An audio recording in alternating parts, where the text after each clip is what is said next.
Good morning and welcome to the 16th meeting of the COVID-19 committee. This morning we have apologies from Ross Greer, MSP, Stuart Stevenson, MSP, and Beatrice Wishart, MSP, who are attending other parliamentary committees. I would like to welcome Alison Johnson, MSP, who is a substitute for Ross, and Sandra White, MSP, who is a substitute for Stuart. Graham Simpson, MSP, who has an interest in the matters we are considering today, also joins us, and I welcome him to the meeting. Before turning formally to the first agenda item, I thought it would be helpful to provide an overview of the agenda for this meeting. We will be holding two separate evidence sessions with the Cabinet Secretary for Constitution Europe and External Affairs. The first is agenda item 1, where we will take evidence on two SSIs relating to the Scottish Government's intention to extend some of its emergency powers under the Coronavirus Scotland Acts to March 2021 and to expire other powers in the legislation early. We will have about 45 minutes for this evidence session before formally considering each SSI in agenda items 2 and 3 respectively. The second evidence session will take place in agenda item 4, where we will consider two made affirmative instruments made under the Scottish Government's emergency powers. Again, we will also have about 45 minutes for this evidence session. I would like to highlight that there has been a small change to the latter part of the agenda. We were originally scheduled to consider the Health Protection Coronavirus Restrictions Scotland Amendment number 13 Regulations 2020 at this meeting. However, these regulations have now been revoked and replaced with a consolidated set of regulations that came into force on Monday. And those regulations, known as the Health Protection Coronavirus Restrictions and Requirements Scotland Regulations 2020, will be considered at a future meeting. We will consider the motions on the remaining two made affirmative instruments in agenda item 5 before considering negative instruments in agenda item 6. That concludes my introduction to the proceedings, so I now turn to agenda item 1. As I've said, this morning we're taking evidence from Mike Russell, MSP, Cabinet Secretary for Constitution Europe and External Affairs on the following instruments: the Coronavirus Scotland Act's Amendment of Expiry Dates Regulations 2020 and the Coronavirus Scotland Act's Early Expiry of Provisions Regulations 2020, SSI 2020/249. Cabinet Secretary is accompanied by an official from the Scottish Government, Pamela Wilkinson, who is from the Coronavirus Legislation Coordination Reporting Team. I welcome you both to the meeting, and Cabinet Secretary, can I invite you to make an opening statement? Thank you. I'll divide what I'm going to say into the two parts of your agenda and deal in this instance with the Coronavirus Scotland Act's Amendment of Expiry Dates Regulations 2020, what we call the Extension Regulations, and the Coronavirus Scotland Act's Early Expiry of Provisions Regulation 2020, what we call the Expiry Regulations. I think this is my 10th visit to the committee, and I will clearly be back to talk about the consolidated regulations at some stage. And I'm glad to have the opportunity to address these regulations today, which are significant because, as you indicate, they will roll forward these regulations for 6 months. The Coronavirus Scotland Acts were introduced in March and May 2020, respectively, to provide new powers and measures to help protect the public, maintain essential public services, and support the economy during the current outbreak of the coronavirus. Now, Scotland has made major progress in tackling coronavirus since that time, but I think everybody knows there remains a very real risk of a resurgence of the virus and the impacts which require further action to be taken. Scottish ministers have therefore, after consideration, taken the decision that both acts should be extended from the 30th of September 2020 to the 31st of March 2021, subject to the agreement of the Parliament, in order to ensure they remain available to support the response to what is an unprecedented and ongoing public health and economic challenge. In taking the decision to seek to extend both acts, we have given very careful consideration to the requirement to balance the needs of many stakeholders and partners who wish to see the powers remain available against the commitment given when the acts were introduced that the provisions would not remain in place unless necessary. I believe the approach you've taken is proportionate and appropriate to the scale of the ongoing risks posed by the coronavirus.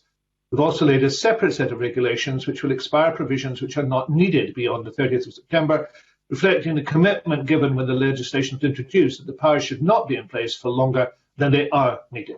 And I hope that is a useful introduction to what we're going to discuss today. Thank you, Cabinet Secretary. I will now turn to questions, and if I may begin by asking the first question. Extending emergency legislation is a significant step when it comes to individual liberty and not to be done lightly. The committee's received many powerful submissions from children's charities and organisations relating to the rights of children and the impact that extension will have on them. That being so, why does the Cabinet Secretary think extension is justified? It is a very difficult set of decisions to make. And we have approached this as we've approached the reporting, as you are aware, on the Acts, the 2 monthly reporting, very seriously from a human rights point of view and a children's rights point of view. The restrictions that exist with the public health difficulties and the emergency that we still face. And of course, in the end, that is a matter of judgment. And what I am saying to you is that the judgment of the Scottish Government, based on what we know about the virus, based on what we see, not just in Scotland, not just in the UK, but globally, is that we require these regulations to continue because the threat remains very present. This virus is still very dangerous. It is still killing people globally. It is spreading again, as we know, in Scotland, and we will do anything we can to prevent it spreading in an uncontrollable way. And we look back to what took place in March, and we recognise that the actions we took, which were very, very difficult, were actions that succeeded. But we don't want to have to go back to those level of actions if we can possibly avoid it. So I have to say, Convener, it is, and we will have no doubt this discussion during this committee several times. It is a matter of balance and risk. And the judgment we have come to is the balance of risk means that we should extend these regulations where we need to. And of course, there are some items in the regulations which we are not extending, and that is absolutely right. Thank you for that answer. Can I move on to the issue of public consent? Because last week we heard some quite stark evidence from Professor Linda Bald about her concern about potential unrest, were her words, in the context of a declining gradient of public support in Scotland and actually across the UK. So having taken the decision to extend this legislation, do you accept that there is a risk that public support for government actions may diminish in the months ahead? Well, I accept that Linda Bald is right to be concerned about.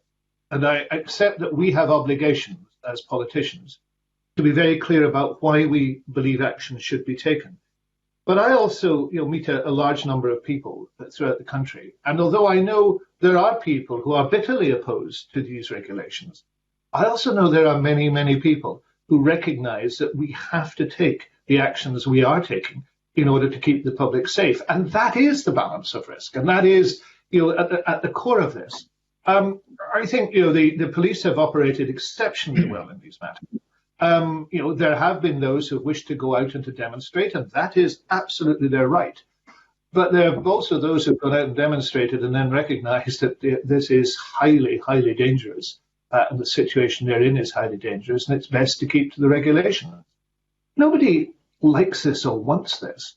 I mean, every single one of us on this committee, and certainly, I count myself as amongst that number, wants this to come to an end.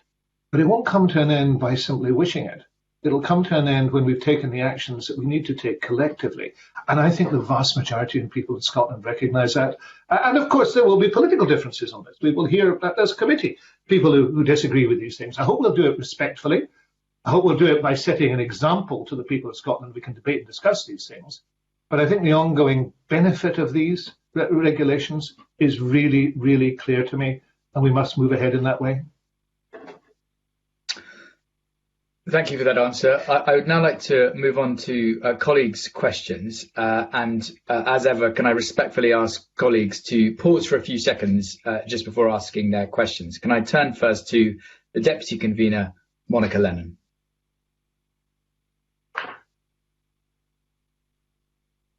Good morning. Thank you, Convener. Cabinet Secretary, in relation to this is about adults with incapacity. In relation to the stop the clock guardianship orders, which are to be extended but suspended, could you say more about the threshold which would trigger these provisions? In answer to me last week, the Law Society of Scotland drew attention to some confusion amongst health professionals about what would trigger the powers to be used, and I wonder if you could respond to that, please. Well, I think you're right to say that the stop the clock provisions are being suspended, and I think you and I would both be glad that that is the case. I think it's really important that takes place.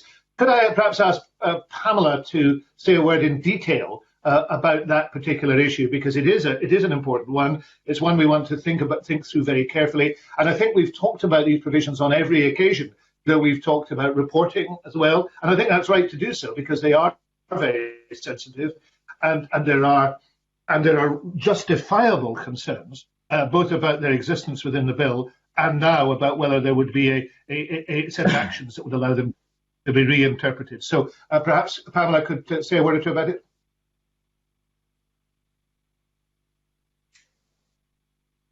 Thank you, Cabinet Secretary. So the main provisions which are being covered there relate to guardianship orders and the Section 47 certificates under the First Scottish Act. And as the Deputy Convener and the Cabinet Secretary have mentioned, those are being proposed for suspension. That will that should those provisions be required again at a future point, they would be required to be instigated through regulations. In terms of how the kind of thresholds that are in place for considering whether those measures should be used, I would suggest that I would write to the committee with more detail on that. I will consult with the officials in Scottish Government that collect that information. I would also say that we do include information on the operation of those provisions in our 2 monthly reporting to Parliament, the third of which will be due after the 30th of September. And in that we would undertake to include information on the operation of the provisions up to the point of them being suspended. Convener, perhaps I might also make the point that the renewing, the bringing back into force of any provision in these circumstances would have to recognise the original reason for the provisions. And the original reason for these provisions is the fear that I know Monica Lennon recognises, that it could not be business as usual, that there was not the capacity within the system to operate the system as it normally operates. I think we would have to be, and as Pamela's rightly said, this would have to come back in form of a regulation. We would have to have clear evidence that the system was not able to cope. Now, that's not the situation at the present moment. The Scottish courts are dealing with guardianship applications in entirely the way that they're used to doing so. The Office of the Public Guardian have more staff now available. So that would have to change, in my view. And if that changed, then clearly we would come back. But I profoundly hope we won't have to do so.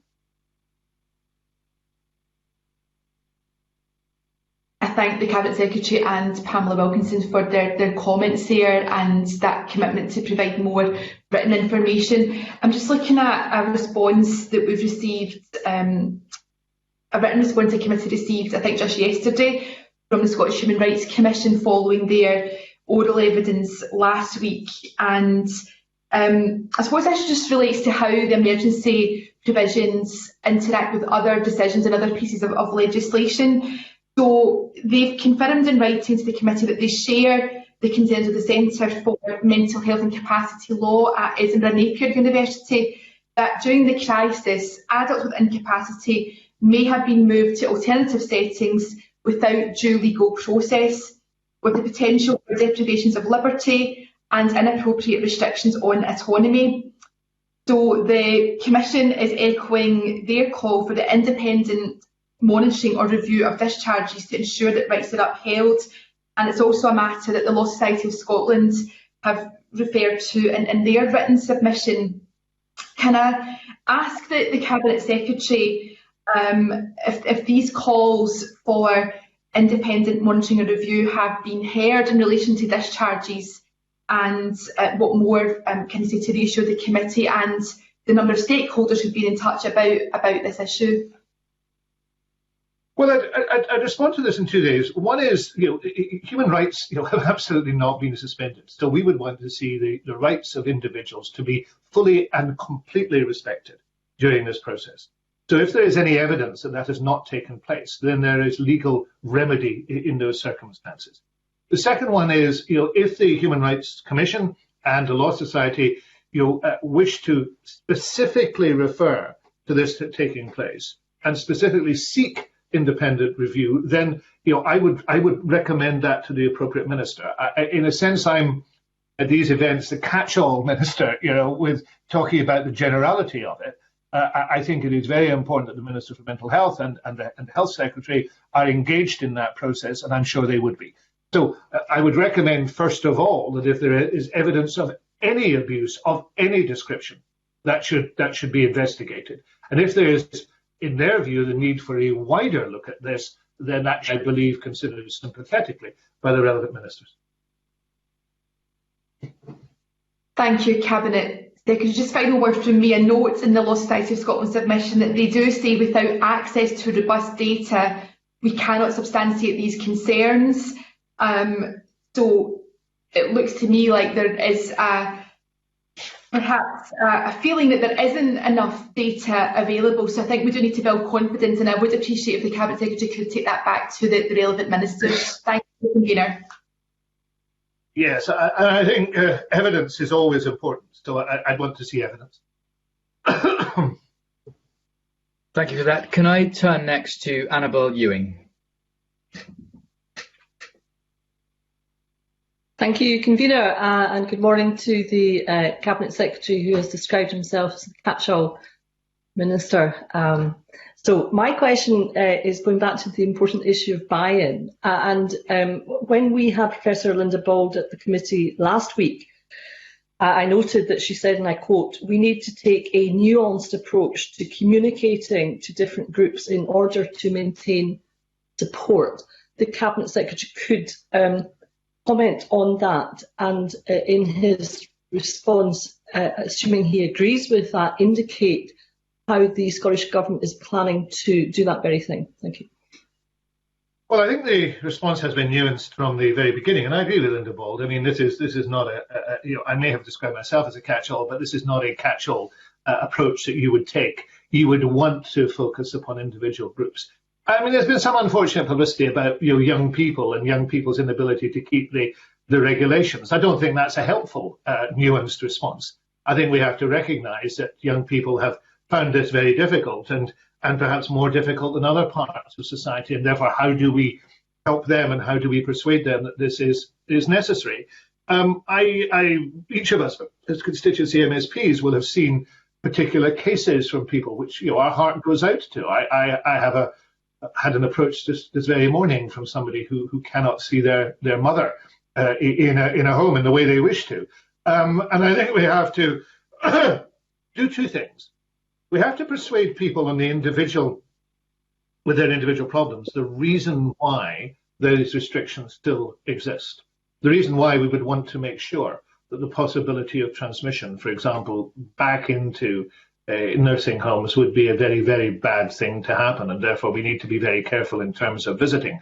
We need to persuade people, as I know the First Minister has done by means of her daily briefings, to go into the detail of why certain regulations are in place and persuade people who are involved. For example, the Aberdeen case was an example, who have been involved in actions which are not helpful, why that behaviour needs to change in order to have a limitation on transmission. Just as we've done in Lanarkshire, where the Lanarkshire and Glasgow, where the scientific evidence about the means of transmission is different, is to be clear to people why it is in households that the problem occurs, not necessarily in licensed premises. And also to do it in a variety of different ways. I took part in the phone calls on Friday evening with MSPs and MPs from Lanarkshire, who were given an early opportunity both to know what was happening and to ask questions. Equally, public messaging is very important. But so is example. And that actually means politicians and others explaining what it is and themselves expressing their own fears and reservations. We're all human beings. So nuanced is right, careful is right, honest and straightforward is right. I thank the Cabinet Secretary for that answer, and as regards his comments on young people, I entirely agree with that. I was listening to a very interesting discussion involving young people. I think it was on the Call K radio programme on Monday, where the point was repeatedly made that they want to do their best and they want to participate as citizens in the efforts of us all to do what we can to tackle the virus. The Cabinet Secretary referred to daily briefings. Professor Bald also last week said that she thought that they were a very helpful tool. And I just wonder if the Cabinet Secretary agrees that, in fact, TV broadcasting it ensures that there's a wider reach for these briefings, including, for example, to many people in my constituency of Cowdenbeath who are not internet savvy and would not sit and watch necessarily something on a computer device, but rather would just turn on the television. And I wonder if the Cabinet Secretary would comment on that. Yes, I think many people have observed, and many independent experts have observed that the television briefings have been very helpful. They've also been, they've put the Scottish Government under very considerable scrutiny. The First Minister has been answering between 10 and 20 media questions on almost any issue on a daily basis, and how anybody could say that escapes scrutiny just actually baffles me. So, I know that they're being broadcast this week. I hope they'll continue to be broadcast. And I know many people who, are not politically sympathetic to me or to you or to anybody with our views, have found them very helpful and have found them reassuring. And I hope they will continue. That would be the sensible thing to do. And I'm pleased that people like Linda Bolt have recognised the importance of that. And of course, they have to be treated responsibly, as they have been treated responsibly.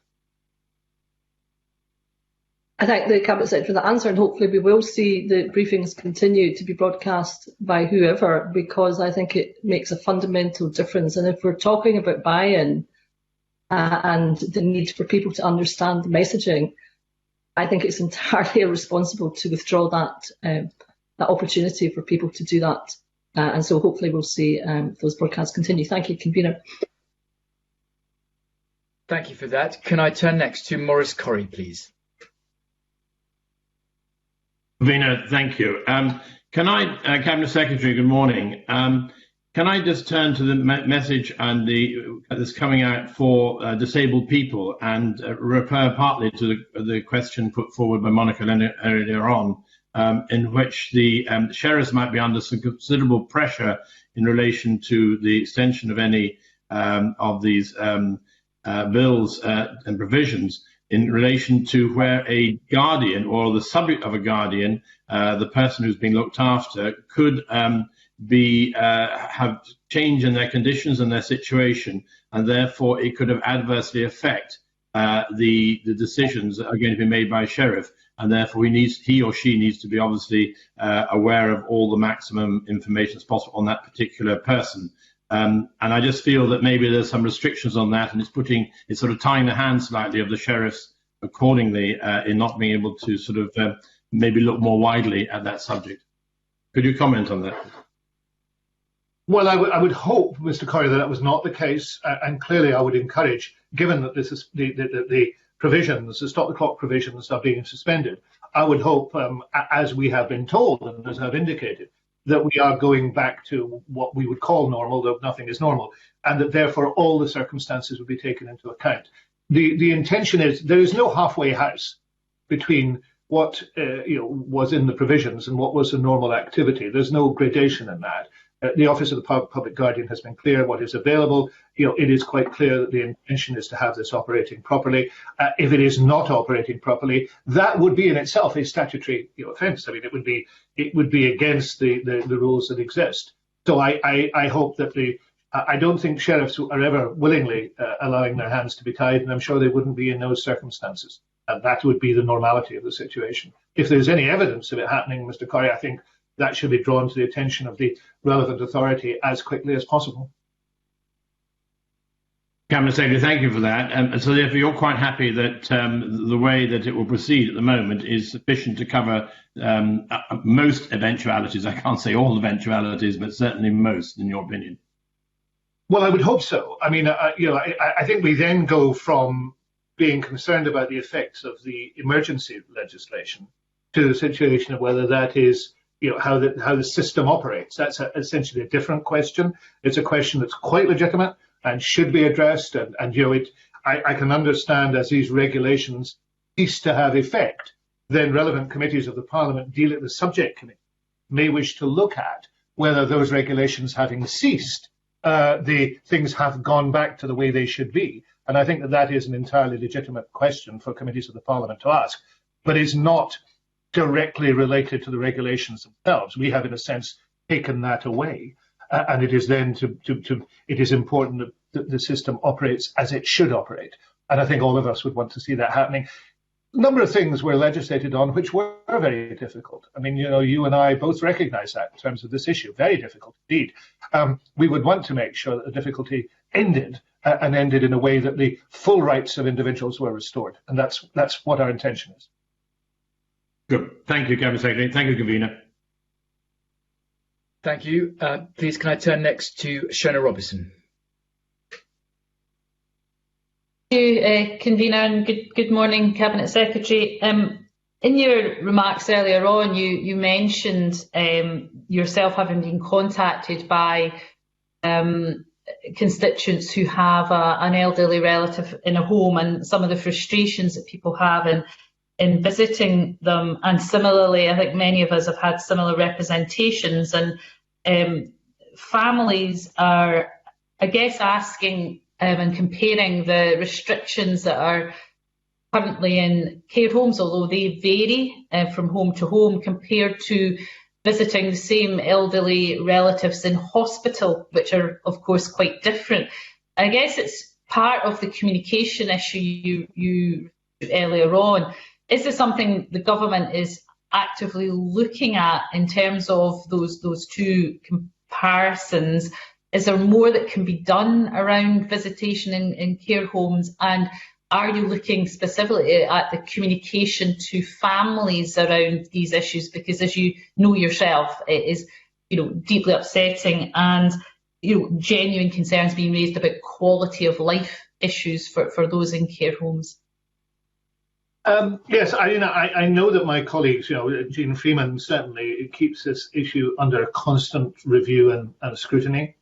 I think the point you're making about ensuring that there is an understandable consistency between visiting in a care home and visiting in a hospital, or if there's an inconsistency, that it is an understandable and justified inconsistency, is an important one. I think what I should do is agree that needs to be raised again with the Cabinet Secretary, and I hope that she would address it and perhaps come back to you with detail of how that has arisen.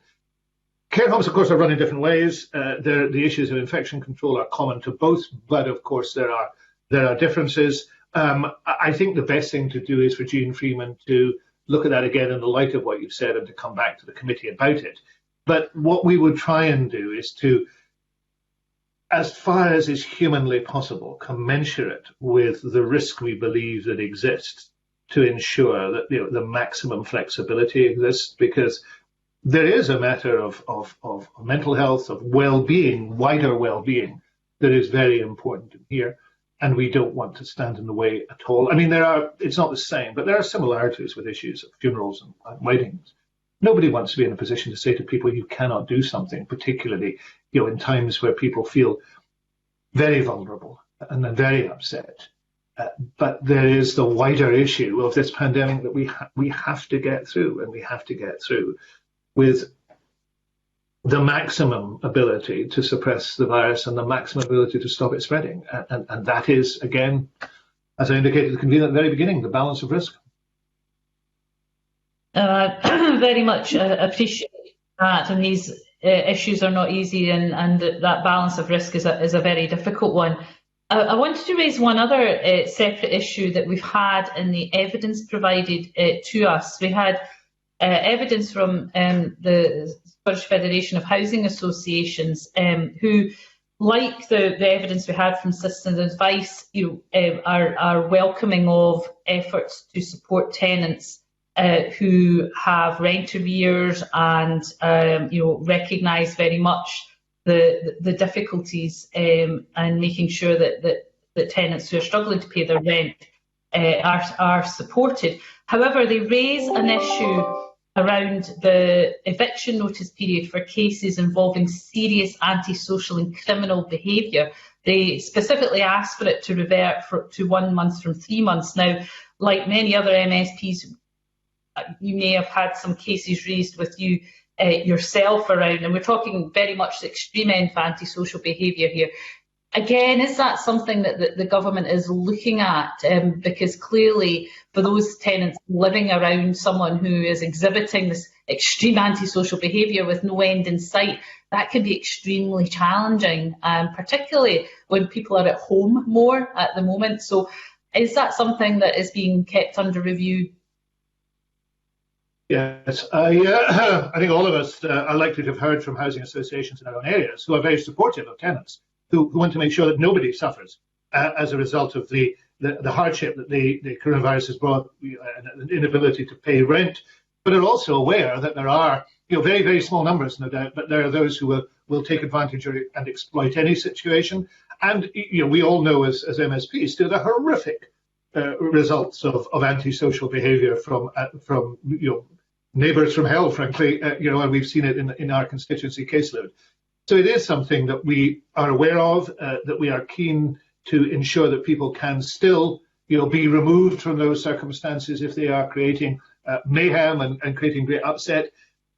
It is difficult in emergency legislation to in fact, it's impossible to alter the terms of the legislation in any significant way. You either renew or don't renew, and that's the nature of where we are. But I know that Kevin Stewart brought forward some new housing proposals at the beginning of September, which also assisted on some of the points that the Federation of Housing Associations were addressing. And I know he will keep under review the ability to deal with antisocial tenants and the ability of the housing associations to operate, because they've also had restrictions on how they can operate. They've had difficulties because they've been trying, quite rightly, to ensure that people work from home. There's been lots of difficulties for the housing associations. They've adapted well and they've worked very hard. We want to keep listening to them. We want to protect tenants. We want to make sure that the tenants' hardship fund, for example, works up well. But in the end, we cannot allow people to make other people's lives an absolute misery, and that is an issue that has to be dealt with. Thank you for that. Can I turn next, please, to Alison Johnson? And Alison, would you be able to declare any relevant interest, if there exists, before you ask your question, please? Thank you, Convener, and I have no relevant interest to declare. Actually, I should say I'm the Deputy Convener of the Cross-Party Group on Animal Welfare. That may have relevance to my question. Thank you. Please go ahead. Thank you. The Cabinet Secretary will no doubt be aware of the public concern around the exemption from the COVID restrictions for grouse shooting in England. That means whilst, for example, if you're off walking in the hills, you're bound by the rule of 6, but if you're out shooting grouse, you can be in a group of up to 30. And I'd just like to ask the Cabinet Secretary, will this activity be exempted from the rule of 6 in Scotland? Well, let me give you some good news. There is no specific exemption for grouse shooting or any other shooting or hunting of any description. The rules in Scotland are slightly different. And therefore, you are able, for example, to go to the hills in slightly larger groups, or go into the countryside in slightly larger groups. And let me be entirely specific about that. Under the restrictions and requirements Scotland's regulations, which are the new regulations that the convener referred to, there is a paragraph, and I want to read it to you for the purposes of paragraph 1. 5 and 6. An activity or exercise is organised, because organised activity or exercise is allowed if a person who is responsible for carrying on a business or providing a service, if it is organised by a person who is responsible for carrying on a business or providing a service, a person who is responsible for a place of worship, charity or other not-for-profit organisation, pub or a political organisation, or the governing body of a sport or other activity. So people can go in larger groups, socially distanced, for organised hiking, a variety of other activities, angling, golf are all covered by that. And in those circumstances, any legal activity is covered by that. Now, shooting is a legal activity, so in those circumstances it could take place, and you would have to make shooting an illegal activity in order to stop it. But there is no specific exemption to the rule of 6. And I'm sure we would want to make sure that people could go walking, people could go fishing, people could go into the countryside in organised groups, and they can do so. But as for organised exemptions, in terms of the way in which apparently it has been done south of the border, no. I couldn't get together with a group of 7 or 8 friends at the weekend and head up the hills, but 60 people who have the means could go out grouse shooting together as long as that is part of an organised activity. I think the point that I'm trying to make, Cabinet Secretary, is you kicked off your remarks this morning referring to the need for balance. We're continually weighing up balance and risk, and public health is our utmost priority at the moment. And Annabel Ewing rightly referred to the need for public buy-in. But you will understand, and I'm sure you do too, that when we receive correspondence from constituents who are very upset that they've been unable to gather in the numbers they would wish to mark extremely important occasions because it's not an organised activity, but they see organised activities which can hardly be called essential occurring. That's a very difficult thing for us to explain. A child who doesn't have a private garden, a child could be celebrating their birthday on their own because their parents don't have the means to pay a birthday party organiser. I'm just concerned that this makes it's just difficult for people to understand the logic behind some of this, quite frankly.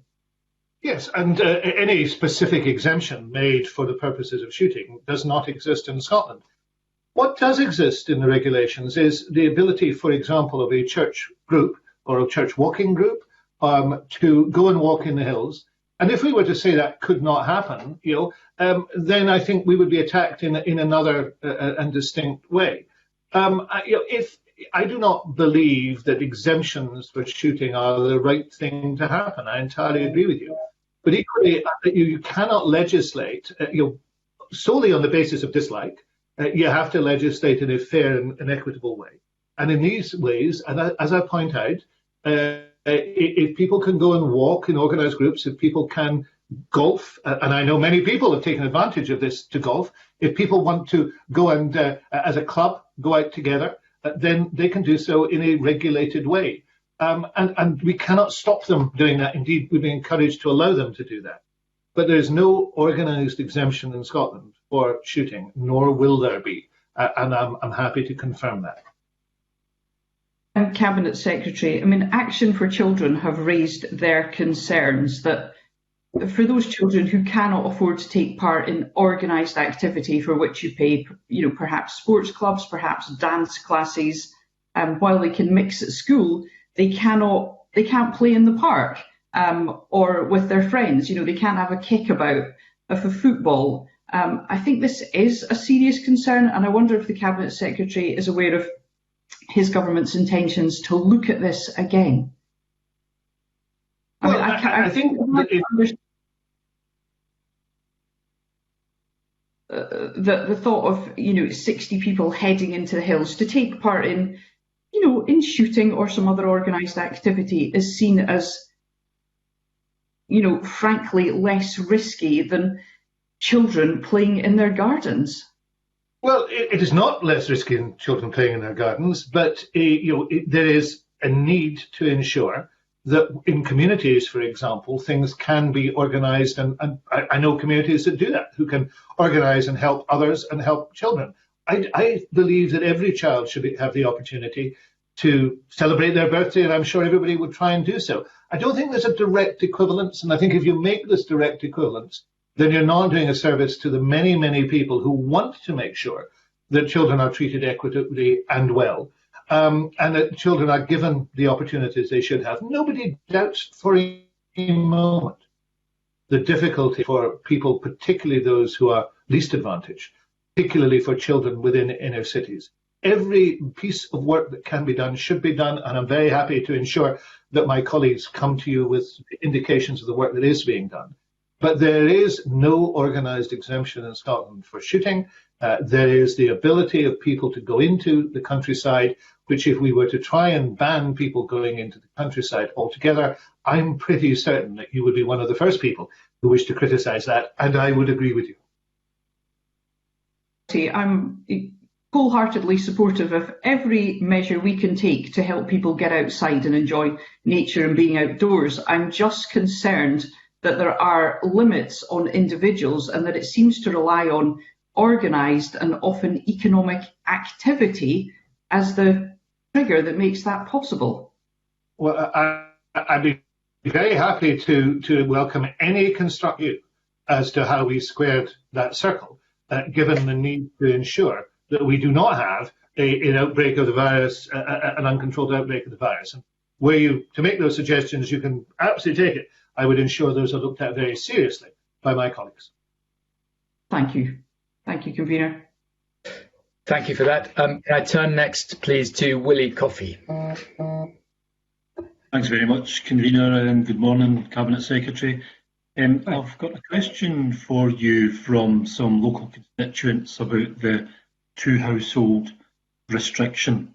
For example, 3 elderly residents who live in separate households, who live alone, have asked me why we consider that on balance of risk is more dangerous for them to meet for a coffee, for example, than it is for potentially larger groups within 2 households to come together, or even larger groups to, for example, be on a bus or a train or a restaurant and a cafe.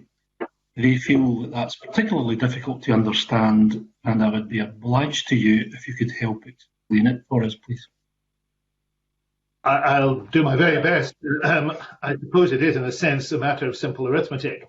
The risk increases the more households who are together, because there is no control upon those households. It is, I suppose, it's a long time since I did any mathematics or arithmetic of any description, but I suppose it is a geometric progression. With in one household, you have a limited number of connections, all of which may give you a limited number of activities, which will give you the possibility of contracting the virus because you're outside, because you're amongst workmates or whatever. That would perhaps double if there are 2 households together because you're in different places. That would perhaps triple if there are 3 households together. So the reality is it is not the individual numbers, though clearly that is a factor. There's also the factor of the connections of more than one household. Nobody is happy with that. We've reduced that number, and that number has been reduced because of the evidence that we have seen, and this has been north and south of the border, that the biggest danger appears to be at the present moment to come from transmission in households.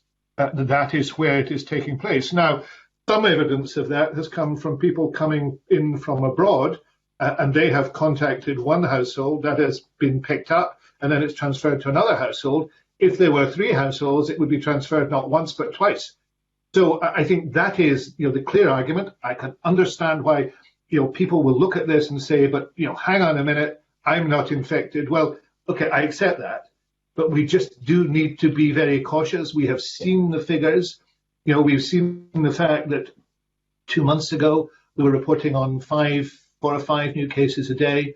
We're talking now in a couple of hundred new cases a day, and we're not unique in that by any manner of means. The situation is worse elsewhere, and therefore we must take action.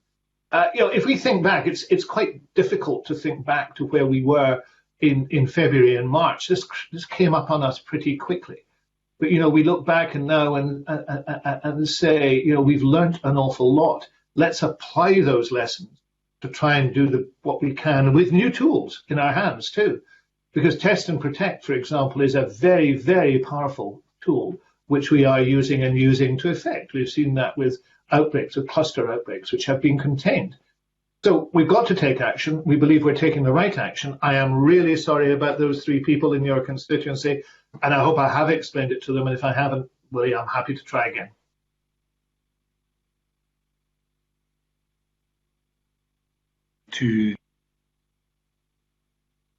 back down to 2 households is having a positive effect on the numbers, or is it too early to tell?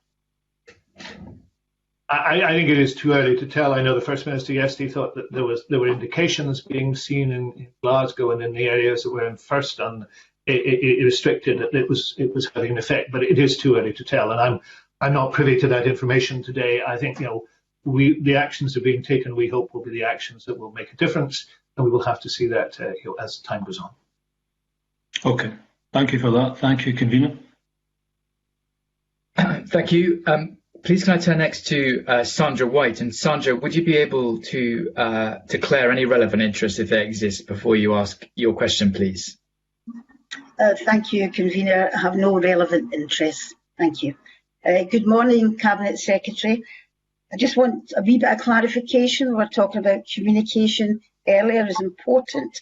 Now, from reading the legislation, and this is my first time on this committee, and thank you for allowing me to be a substitute, mentioned that the extension of the legislation is to March 2021.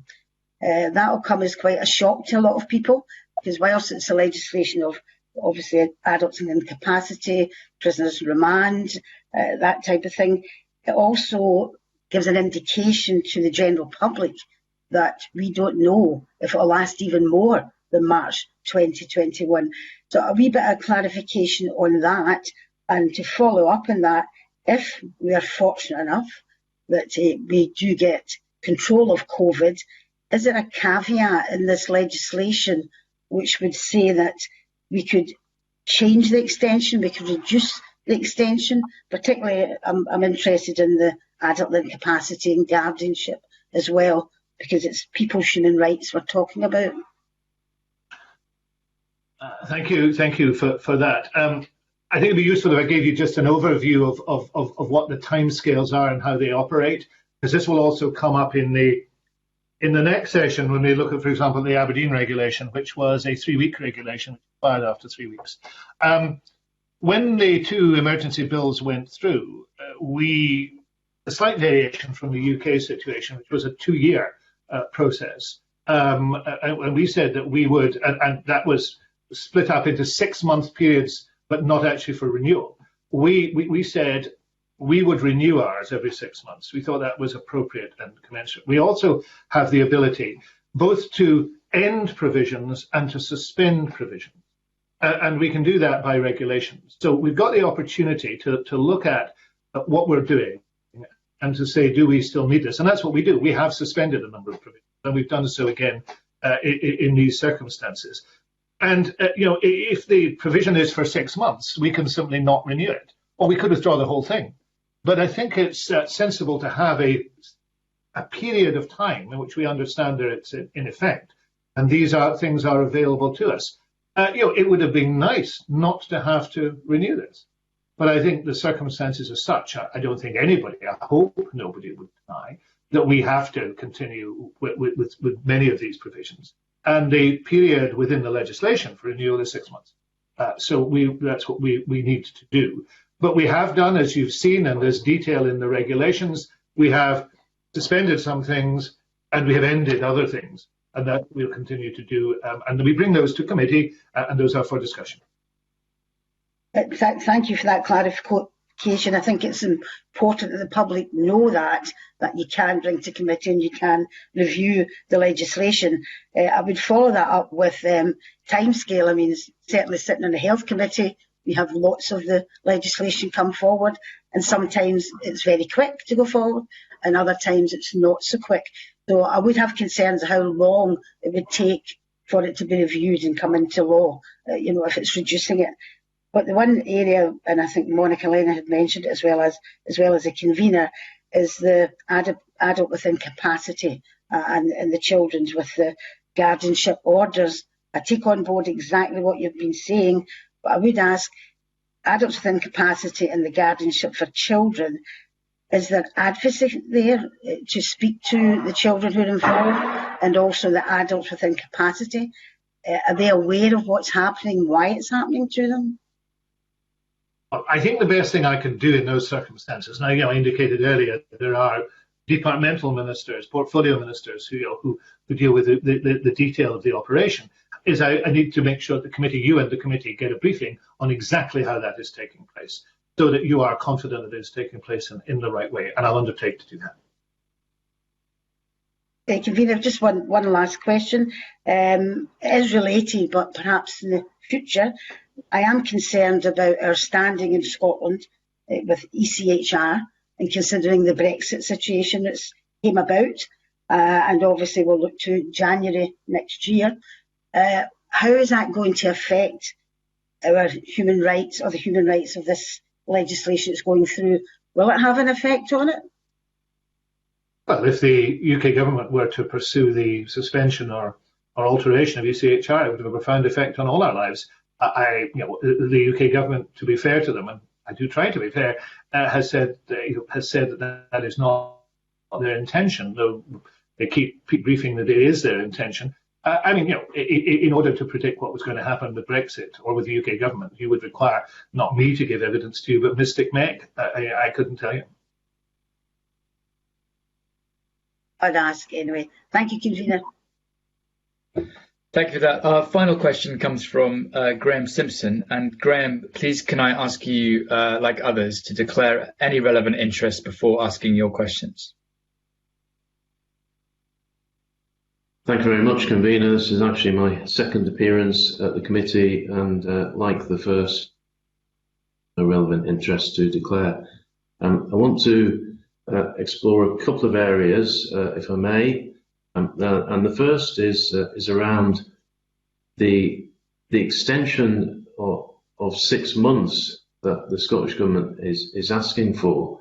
I just want to be clear in my mind on what basis they're asking for that, given that when Parliament originally granted them these extraordinary powers, we were in an emergency, and things have changed since then, thankfully.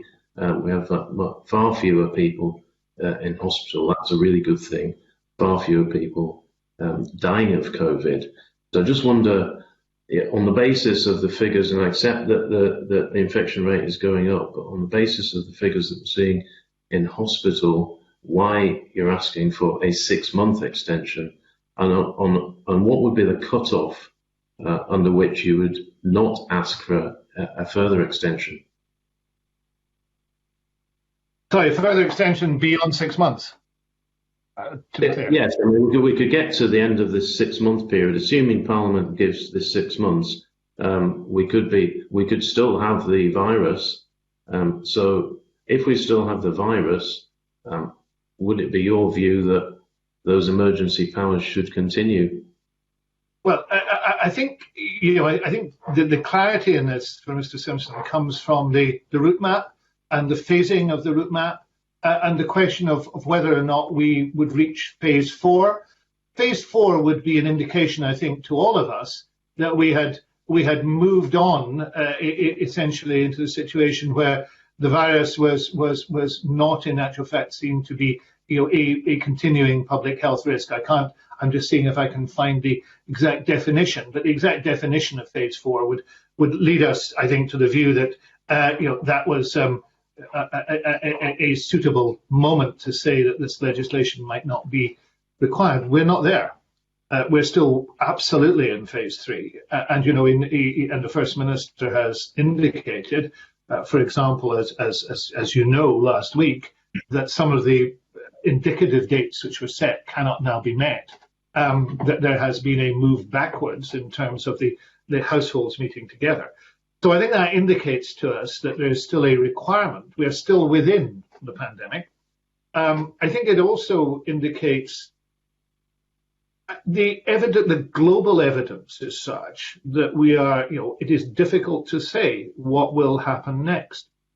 Nobody would be more pleased than I think you and I if it turned out that this was a mere blip and that things subsided and everybody felt that we can move to phase 4. We're nowhere near that, and quite the reverse is true. If we look in Scotland, we see the mounting number of individual cases, we see the percentage of tests rising above 3%. We can actually look at that also in European terms as a threshold. The European new travel recommendations, which the Irish government has now signed on to, include 3% of testing as one of the thresholds to move from one category to another. So there are a number of tests you would apply, but I think the generality is, are we in a position where we could do without this legislation or not? And I think the answer is no.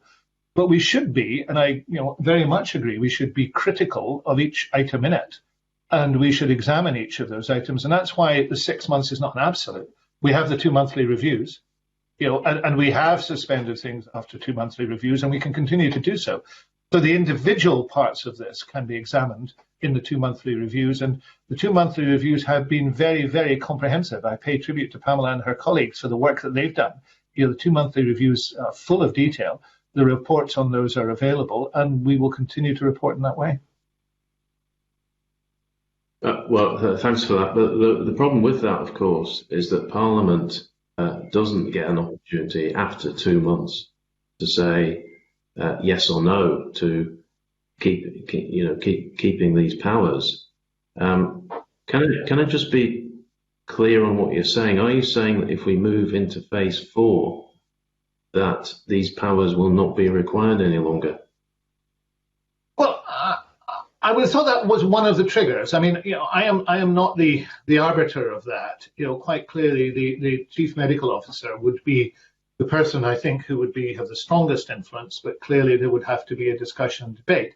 What I'm trying to indicate to you, Mr. Simpson, is I think that would be one area in which I think, if we were in phase 4, that I think that'd be one area we would say we feel that we've made significant progress, and therefore one of the issues would be the legislation and the regulations.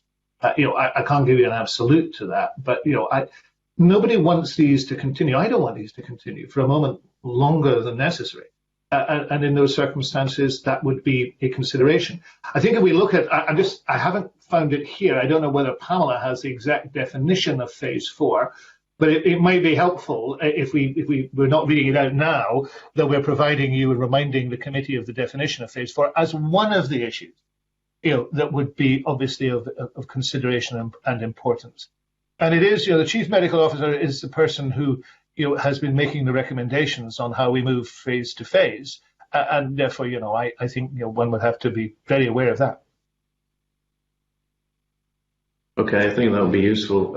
I'll move on to my other line of questioning, which is around the procedures that you're using to bring in regulations, and you tend to be using the made affirmative feature. So for any members of the public who are watching, that is essentially the government bringing in regulations without scrutiny of Parliament. The scrutiny comes later.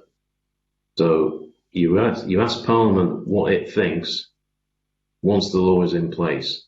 Now we've already had a number of questions this morning from other MSPs, which suggests to me, and I've felt this for a while, that it would be better if you were to present what you want to do to Parliament, and Parliament can then scrutinise what it is you want to do, ask questions, and then vote on it. And to me, that would be better for everyone, better for the government, better for Parliament, because we're seen to do our job. And we're able to iron out any of the discrepancies that have already been raised by other members.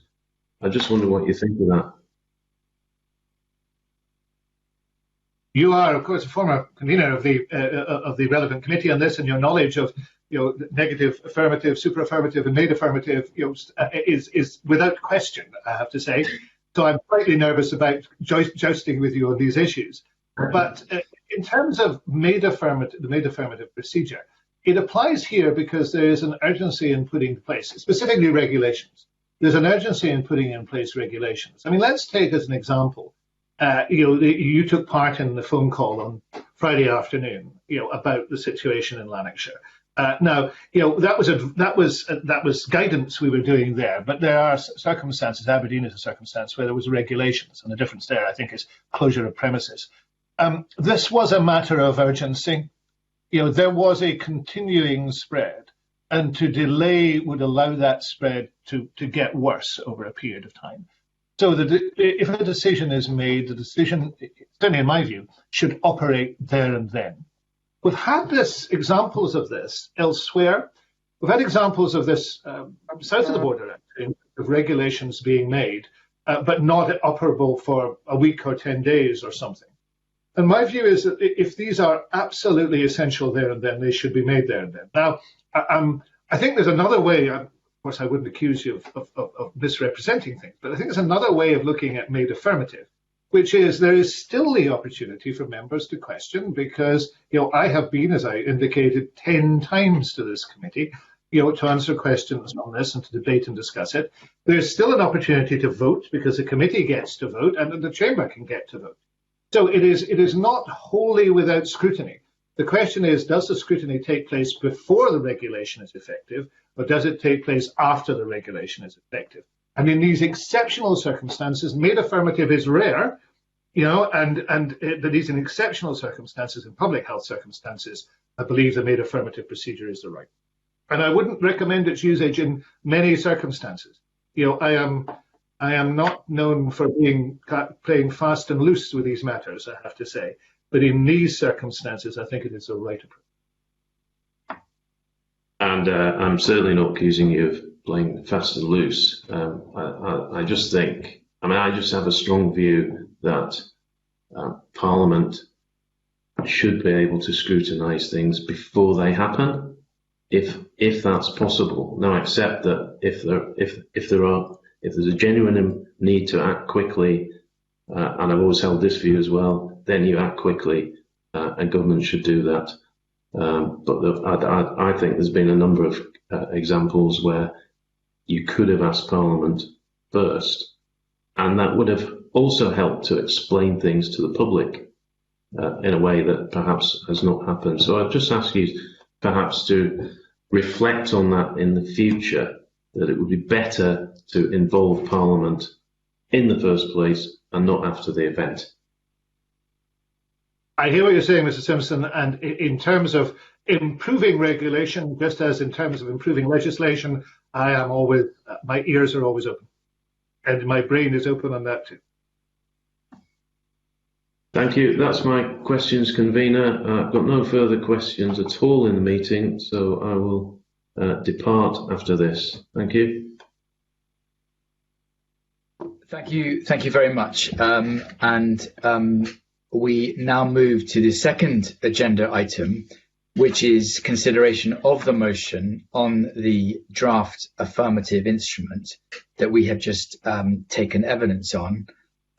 This SSI relates to extending the expiry of provisions within the Coronavirus Scotland Act to the 31st of March 2021.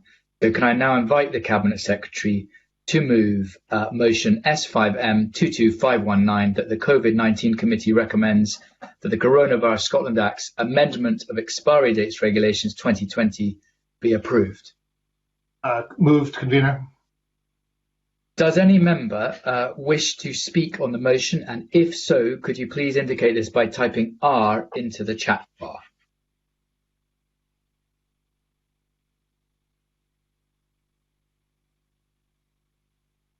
I don't see any R's typed into the chat bar, so I will now put the question on the motion. The question is that motion S5M 22519 be agreed to. Does any member disagree? And if so, please type N in the chat bar now.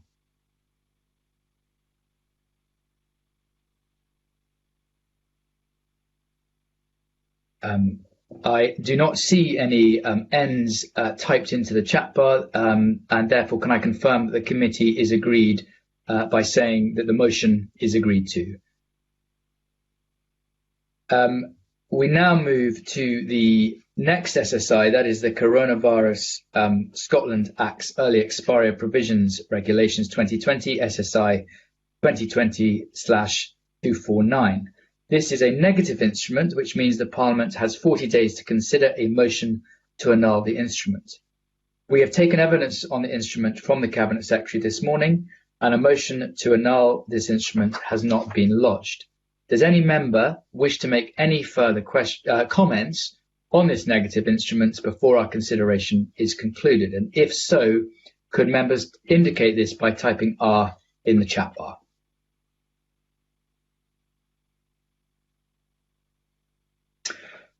Again, I do not see any R's being typed in the chat bar. Therefore, are members therefore content that this concludes our scrutiny of this negative instrument? And again, please comment by typing into the chat bar.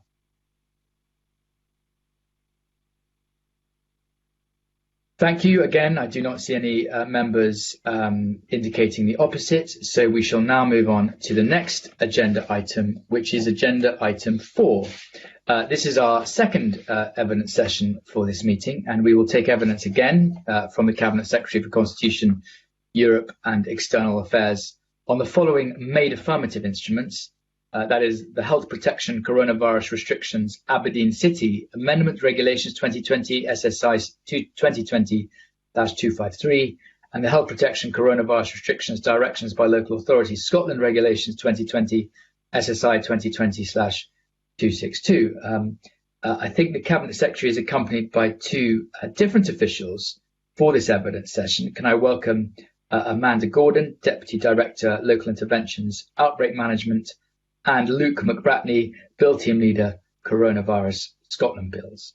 The Cabinet Secretary has made some opening remarks already, but I would just like to check if he wants to make any further statement before turning to questions.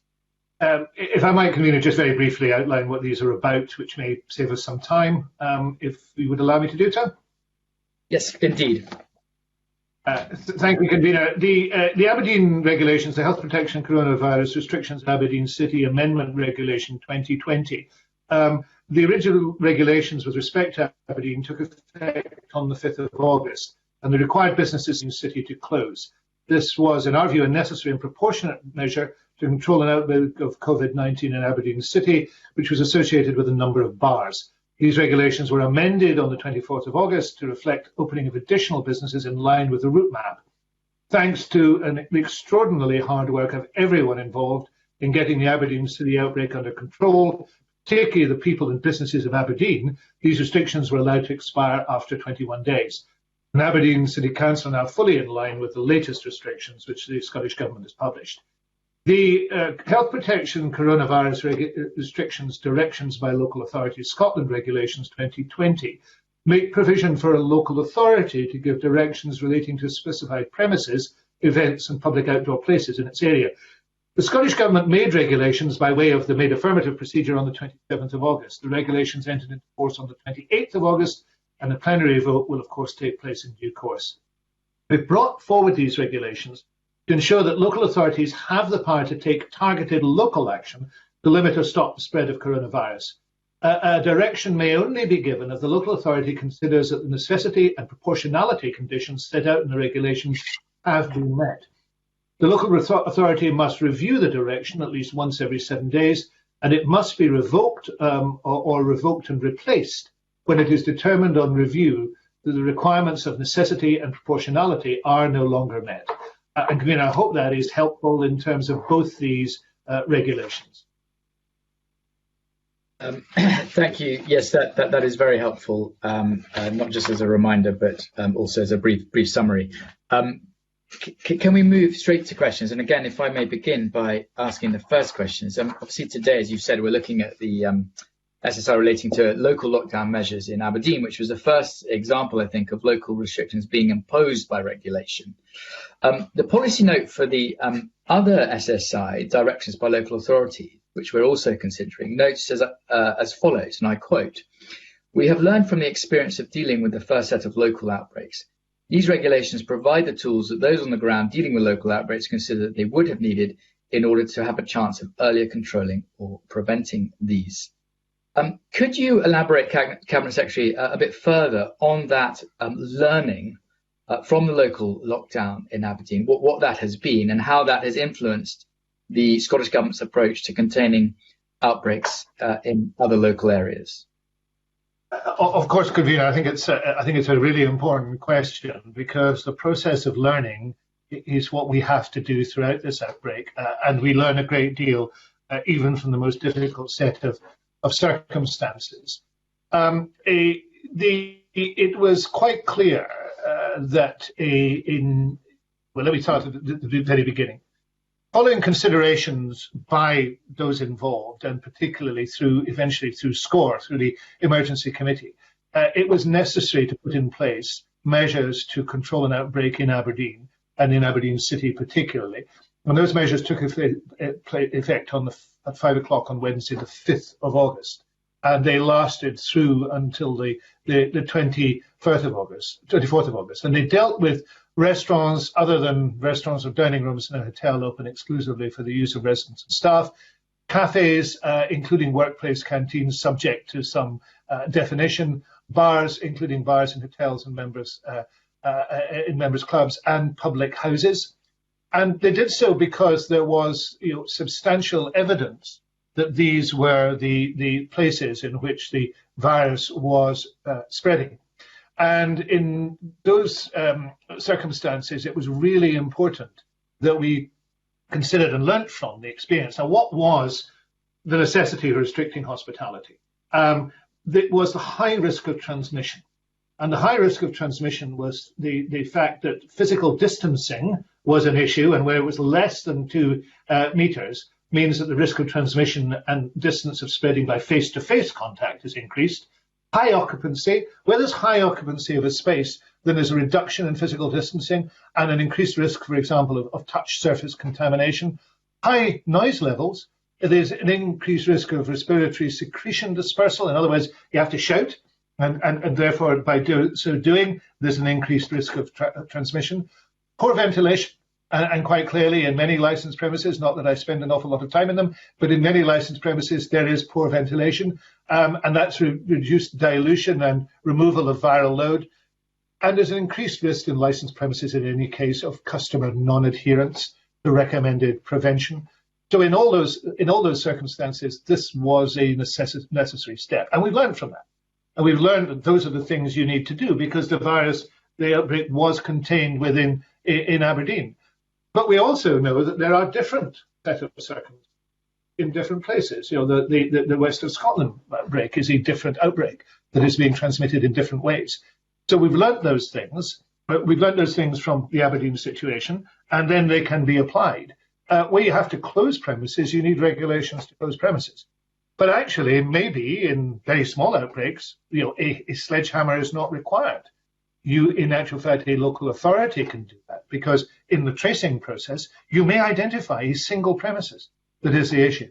And it would be best to be able to deal with that single premises, first of all, by persuasion, but if not by persuasion, then by regulation. And that is what the second set of regulations does, that it allows you to take that targeted action. You don't use the sledgehammer. You can act quickly. Local authorities have the power to do so, but it must be necessary, and it must be proportional, and it must not last a significant length of time. So adding to the armoury of local authorities is an important thing to do, and that's what we've tried to do by learning. Thank you for that answer. You covered in your answer some of the issues that I was going to raise in my last question, which is this distinction. I raised this with you before, this distinction between using regulation and using guidance. And I suppose now having the experience of both Aberdeen and the West of Scotland to sort of look upon, what has that distinction meant in practice from the government's perspective? Well, there is that distinction that, if you want to persuade people to do things. The 4Es, are clearly how we've worked forward, how the police have worked forward, and others have worked forward. And you want to persuade people to do things, to encourage people, to enable people to do. But in the end, you may have to tell people to do things, and you need regulation to do that. So if you're telling people to close premises, then you need regulation to do that, unless they're willing to do so voluntarily. And regulation is also might in the end be the necessary backstop. I mean, the First Minister has made it clear that we have guidance in place in the West of Scotland, but if it was not observed, if there was a major problem with it, then you might have to move to regulation. They're also not separate. I mean, you will note from the local authority regulation that guidance is being issued And and guidance really is in two shapes here. One shape of guidance is for the particular sector, for example, guidance for the licensed trade, which does exist, but there's also guidance on the application of the regulations, and that, in the case of the local authority ones, will be issued this week. You don't need that guidance, but it does help you in terms of interpretation. So those two things can go together. Thank you for those answers. I'll next turn to Willie Coffey, please, to ask some questions. Thank you. Thanks very much, Convener, and hello again, Cabinet Secretary. The Aberdeen experience could probably have happened anywhere in Scotland, resulting in measures that had to be taken. Do you think that if we continue to get clusters occurring in different towns and villages in Scotland, for whatever reason, then that will really prevent us from moving to phase 4? Is that the key driver for this? We have to stop the clusters occurring wherever to enable us to move to the phase 4. The First Minister has been, very clear that the first us, that is how we behave.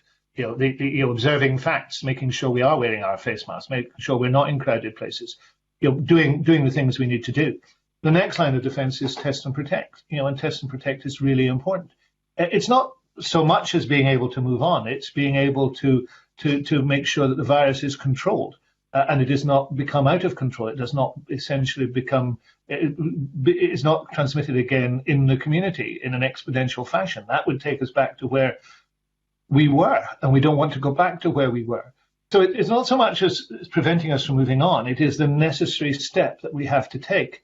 And we can see that if it is done properly, then it has worked. It worked in Aberdeen. It's worked in other places. We saw the small initial clustering in Gretna, and Annan. We've seen Aberdeen. We've seen the meat plant one. We've seen one recently in the Borders. Now there are still others, but the work that's being done through Test and Protect is absolutely vital. First of all, let's observe the regulations. That's the best thing. Let's keep washing our hands. Let's keep wearing face coverings. Make sure that we're observing the rules in terms of family transmission. Make sure we're observing the rules in terms of when we go out, and work from home where we possibly can. All those rules, and then you'll make sure that Test and Protect is working well and effectively and efficiently. And it is working well and effectively and efficiently. And now we've got the app as well, and that has a tremendous start.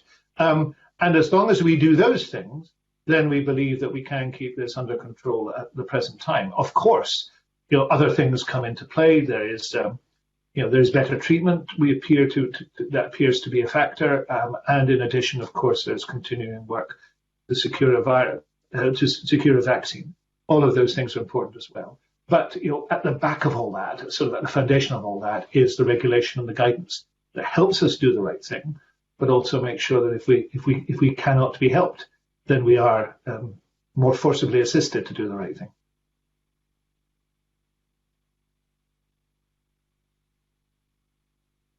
The virus is no longer a public threat to health.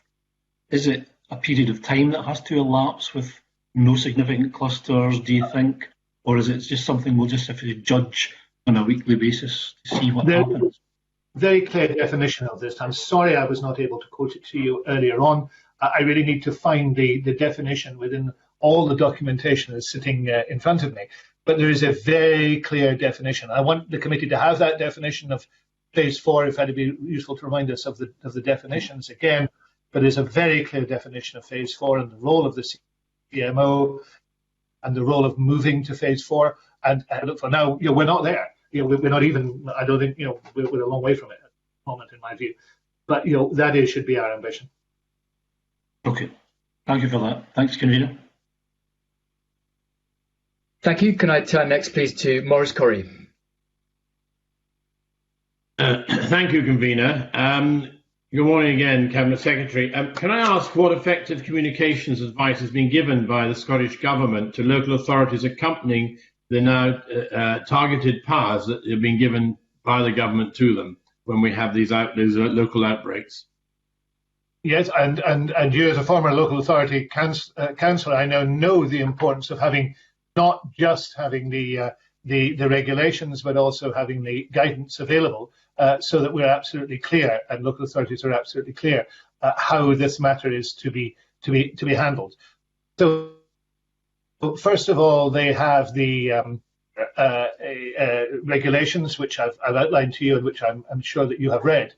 Then, of course, then they have the a sectoral guidance in terms of the particular sectors and industries that they're dealing with, and then they have the detailed guidance. Now, local authorities have been involved in the discussion of the detailed guidance very clearly. They can operate the regulations without the detailed guidance, but it's helpful to them, and the powers can be used. So the guidance is now, will be the draft guidance, the final draft guidance will be issued this week, and that will help them to understand the issue you're raising and other issues. Now, the powers, are in existence and have been used in the sense that there are instances in the last fortnight where local authorities have had to say to individual premises providers, look, we can do this the easy way or the hard way. The easy way is you must understand that these premises are a risk, and we want you to close for these reasons, or we can pursue under the powers that we have. And that, I think, is an important thing. I hope actually the success of these powers is not in their use, but the success of these powers is having them available. Thank you, Cabinet Secretary. Thank you, Convener. Many thanks. I turn next to Sandra White, please. Convener, and good morning again, Cabinet Secretary. I'm very much in favour of local authorities having this legislation and guidance. I'm a great believer in the fact that they're on the ground, they know exactly what's happening in that respect. In your opening remarks, when you mentioned Aberdeen, you mentioned hotels, restaurants, etc., and the transmission situation. I don't know if it's in your power or whether you can speak to Cabinet Secretary of Education, but obviously we know universities and colleges are going back, and certainly in my constituency they're starting on Freshers' Week, where there are groups of students who are taking other students around. Now, if we had, hopefully not, an outbreak concerning universities or colleges at this particular time, would the local authority have the powers under this legislation to, I don't want them to be closed down, but would they have the power to be able to do something about that, or would that be government that would intervene in that respect? I think I would probably like Amanda to answer that if she possibly could. But before she does, I wonder if I could just go back to phase 4. I'm now able to tell you exactly what phase 4 is, and it might be useful. Phase 4 in the final is in this, and this is a description of it. In the final phase, in the transition to the crisis, the virus remains suppressed to very low levels, considered a significant threat to public health, but society remains safety conscious. All WHO criteria continue to be met. A vaccine and/or effective treatment may have been developed. Test and Protect continues to be fully operational in all 14 health board areas. Scotland is open with precautions, and the importance of hygiene and public health are emphasised. It could be many months or longer until we reach this phase. So I think that makes it absolutely clear that when we're at phase 4, we are still active. We're still vigilant, we're still taking all the measures we need to take, but we have moved into the stage where the virus is, and these are important words, is suppressed to very low levels and no longer considered a significant threat to public health. I think that probably is helpful, Convener, that we now can actually have that on the record. And my apologies for taking a little bit of time to get it to you, and gratitude to those who just made sure I have it in front of me. Perhaps Amanda could say something about the university and the interaction with local authorities. It may well be that we would want to look at that more closely, but if Amanda has anything to contribute, it would be helpful. Thank you, Cabinet Secretary. It won't surprise you to hear that it's something we are very conscious of and thinking a lot about, and we're working very closely with the universities themselves and also some of the stakeholders in that area to do some scenario planning to work through what exactly might be needed. Now, as the Cabinet Secretary has already alluded to, it is very important that when we intervene, it is in a targeted way. And our experience and our learning so far has taught us about looking at what is happening in an outbreak and bringing in interventions that are proportionate to the nature and extent of the public health risk that we're seeing. So I guess my answer is a little bit about it depends on what we see. So that absolutely there are some powers within local authorities for them to take actions, but depending on what that outbreak looks like, it may be that it would be more appropriate for Scottish Government to step in. But if it provides any assurance, I can say that we are working to scenario plan and be as prepared as we possibly can, recognising that COVID is always going to throw us surprises and curveballs, but we're doing as much as we can to be as prepared as we can in advance. I hope that's helpful. Nothing does happen, but I'm pleased that you're working with the university sector. Thank you very much, Convener. That's all I wanted to ask. Thank you for that. The next questions come from Alison Johnson, please.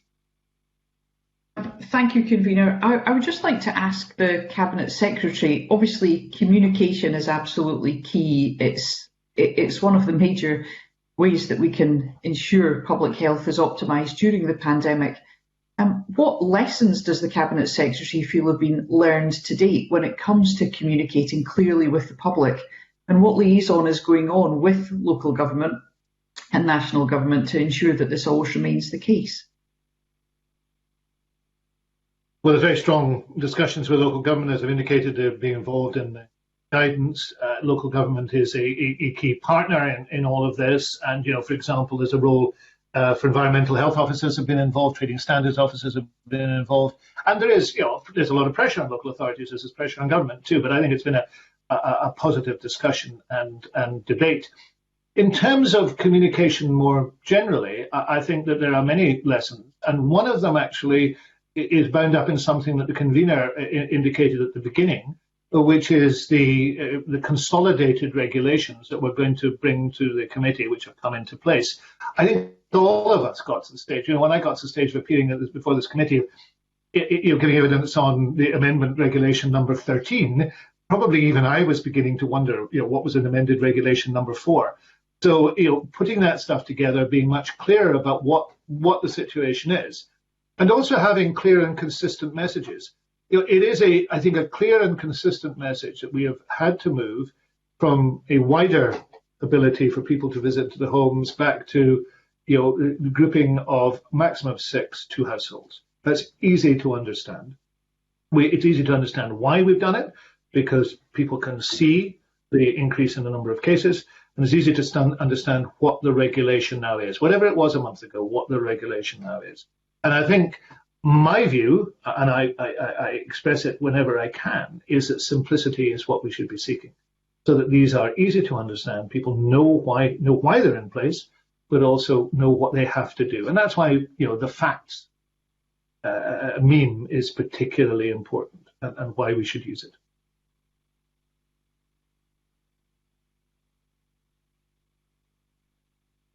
I'm sorry, I can't hear. Thank you. Alison, please could you repeat the question from the beginning? Thank you. Yes, certainly, Convener. Is there more that we could be doing to ensure that there is never any confusion between guidance and regulation and the very important need to follow both? Thank you. It's a good point.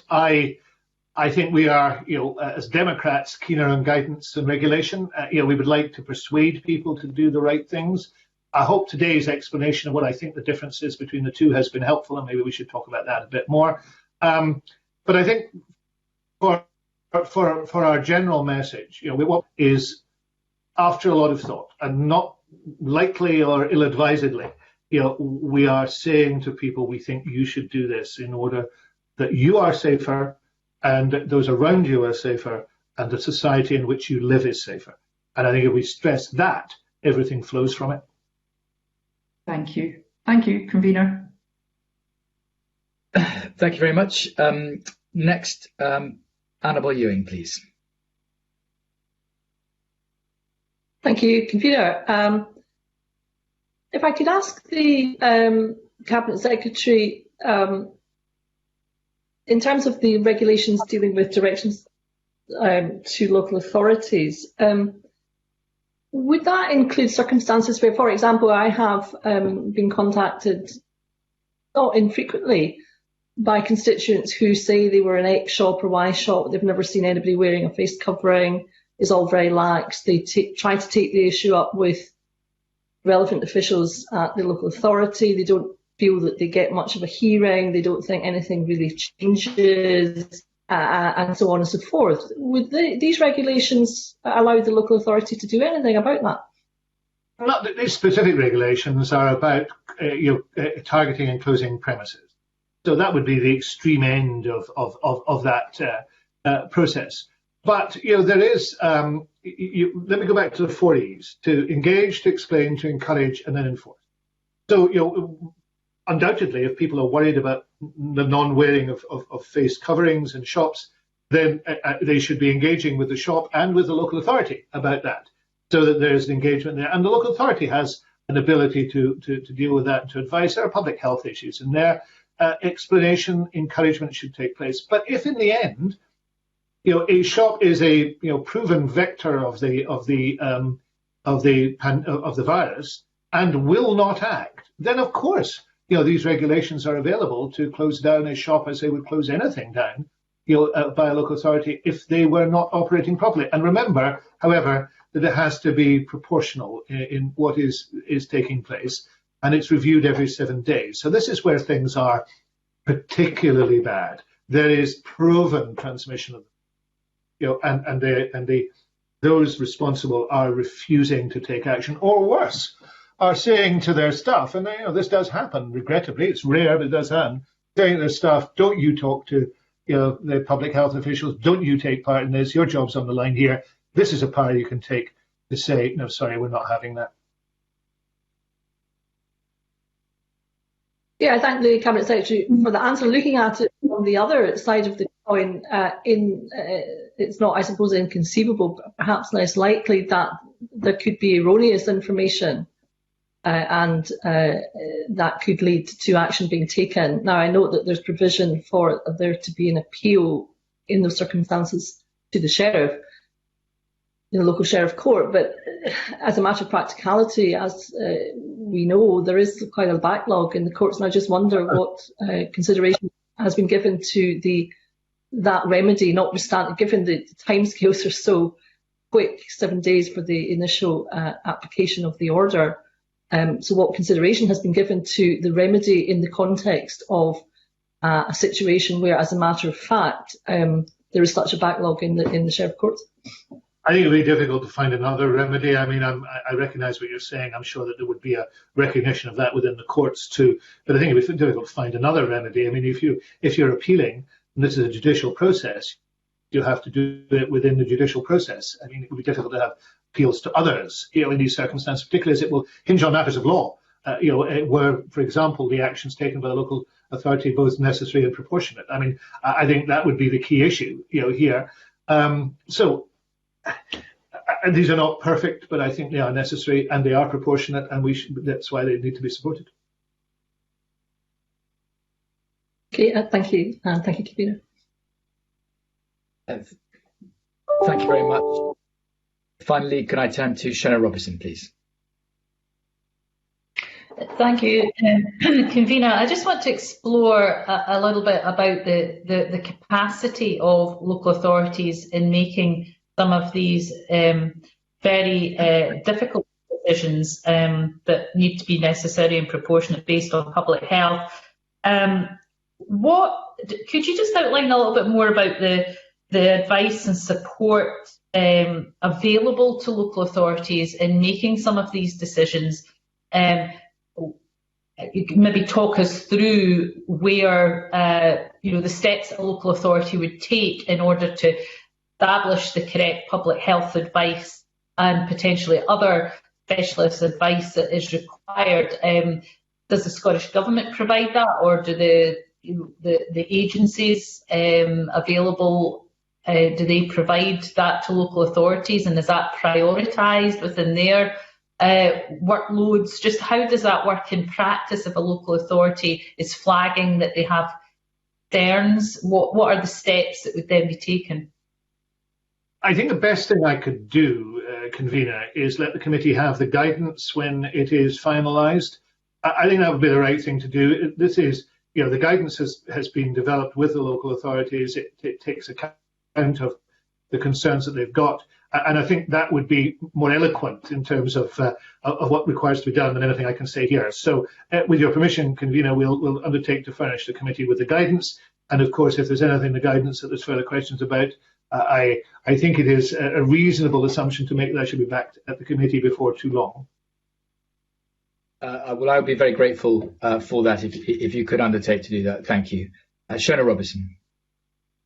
I'm happy with that. I just want to understand, the support and advice available to local authorities in making these decisions, because it is quite a responsibility for them. So if you could furnish us with that in writing, that'd be helpful.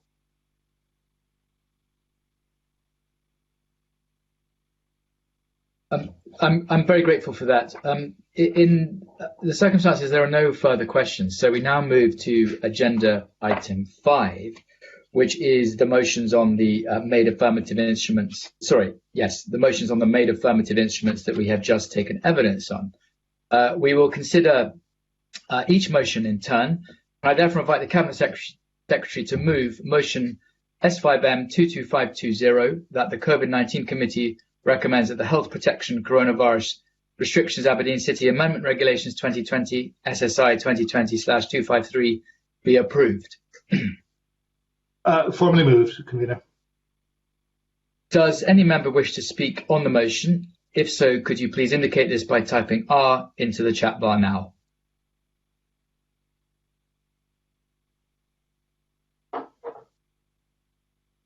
Thank you. I do not see any member wishing to speak, so I will therefore now put the question on the motion.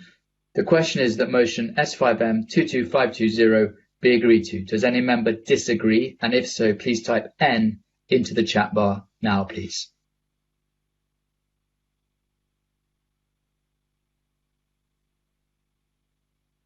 Again, I do not see any member typing the word N into the chat bar, so I can now say that the motion is agreed to.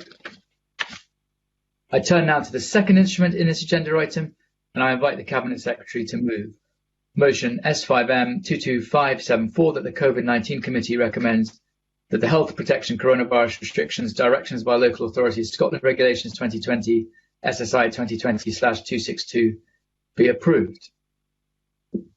Moved, Convener. Does any member wish to speak on this motion? If so, could you please indicate this by typing the letter R into the chat bar, please?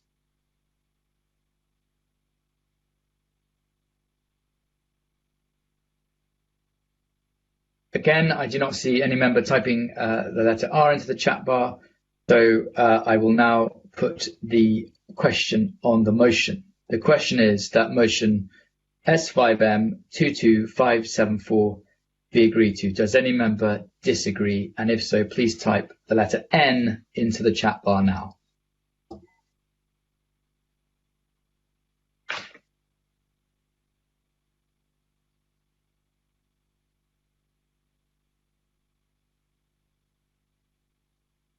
Again, I do not see anyone typing the letter N into the chat bar, so I can confirm the committee is agreed and that the motion is agreed to. Can I thank the Cabinet Secretary and his officials for their attendance today at the meeting, and to say that you're now free to leave the meeting. Thank you so much, and I will briefly suspend this meeting. Thank you.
Thank you. I now bring the meeting of the COVID-19 committee back to order. We are under agenda item 6, which is consideration of the following negative instruments, which are as follows. The Coronavirus Scotland Act 2020, Suspension Muirburn Regulations 2020, SSI 2020/260. The Coronavirus Scotland Act 2020, Suspension Adults with Incapacity Regulations 2020, SSI 2020/267, and the Coronavirus Scotland Act 2020, Eviction from Dwelling Houses Notice Periods Modification Regulations 2020, SSI 2020/270. The procedure for negative instruments allows 40 days for the Parliament to consider a motion to annul an instrument. A motion to annul has not been laid for any of these instruments, but this is members' opportunity to raise any specific points they may have as part of our formal consideration of these instruments. Does any member have any comments or queries they wish to make? If so, could you please indicate this by typing R into the chat bar now?